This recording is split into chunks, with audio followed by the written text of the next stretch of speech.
Bonjour. Ce jeudi, les bourses européennes ont ouvert en forte hausse. Une fois n'est pas coutume, ce sont les financières qui tirent le marché vers le haut. Hier, le secteur financier américain a largement profité de l'annonce d'un probable plan de redressement pour les assureurs obligataires, mis à mal ces dernières semaines. Ceci a permis notamment à Ambac de bondir de plus de 70%.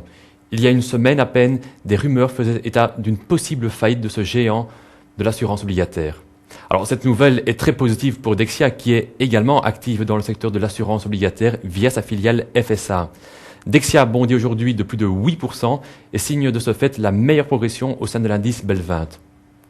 Alors tout n'est pas rose non plus pour le secteur bancaire européen. Ce matin, on apprenait qu'un courtier de Société Générale a fait perdre 5,5 milliards d'euros à son employeur après avoir réalisé de mauvais placements. Alors pour rappel, le tristement célèbre Nick Leeson avait fait perdre 1,5 milliard de dollars donc à la Barings Bank, donc une fraude qui avait sonné le glas de la banque. Cet avant-midi, le titre SocGen n'était toujours pas coté. Le marché attend en effet une allocution du président Bouton qui devrait, suite à cette fraude, annoncer également une augmentation de capital. Alors cet après-midi, le marché sera également attentif aux résultats trimestriels de Microsoft et tout particulièrement aux perspectives pour 2008. Il y a quelques jours, Apple et Motorola s'étaient montrés très prudents à l'égard de 2008. Alors de mauvaises perspectives de la part du géant du logiciel pourraient naturellement refaire partir le marché vers le bas.